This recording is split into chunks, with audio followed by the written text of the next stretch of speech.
મુન્દ્રાના સરપંચે રચેલી ન્યાય સમિતિ આખરે નિર્ણય બાદ રદ કરવામાં આવી હતી। 11 સભ્યો ધરાવતી કોંગ્રેસને દરકિનાર કરી મુન્દ્રા ગ્રામ પંચાયતોના સંચાલકોએ રચેલી ગેરકાયદેસરની ન્યાય સમિતિ 3 હિયરિંગ બાદ બંને પક્ષોની રજૂઆતો સમીક્ષા કરી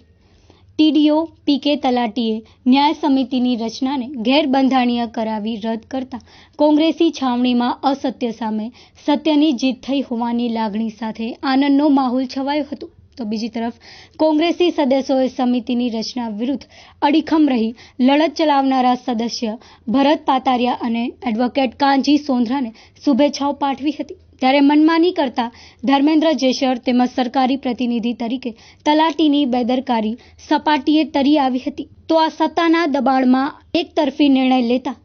તલાટીઓ માટે આ મુકાદો લાલબત્તી સમાન છે। સ્ટોરી બાય દિલીપ ગોર।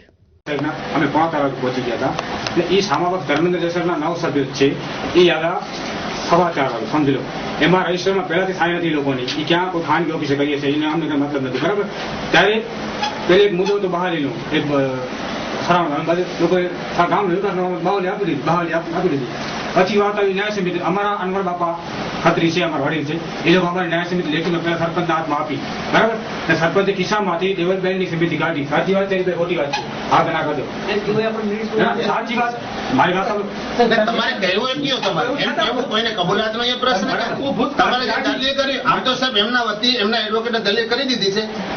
પછી સાહેબ આ મને સાથે સાંભળો મારે વાત સાંભળો મારે એની સાથે વાંધો નથી પણ જે લીગલી રજૂઆત થઈ ગઈ છે એ ના કરે બીજી રજૂઆત કરવી કરે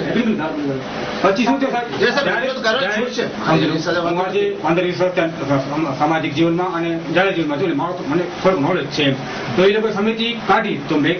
અમે એના તો ચર્ચા કરતા હતા કે તમારે ના હાલે અમે કહીશું થશે એમ કીધું મને સરપંચે અને પછી એ લોકો ભાગા પછી પોલીસને એ લોકોએ ફોન કર્યો તમને કહ્યું હતું ત્યારે પરમા સાહેબ ત્યાં ગયા પરમા સાહેબ એ પહોંચી અમે ત્યાં સુધી ગયા સાહેબ આજે એ લોકો ભાગી ગયા એ તો રજીસ્ટર જટીને અમારા લોકોને સહી કરાવી એટલે અમારી સહી પણ નથી એટલે ભાગી ગયા તમને કહી દઉં છું અમારે ગયા પછી રજીસ્ટર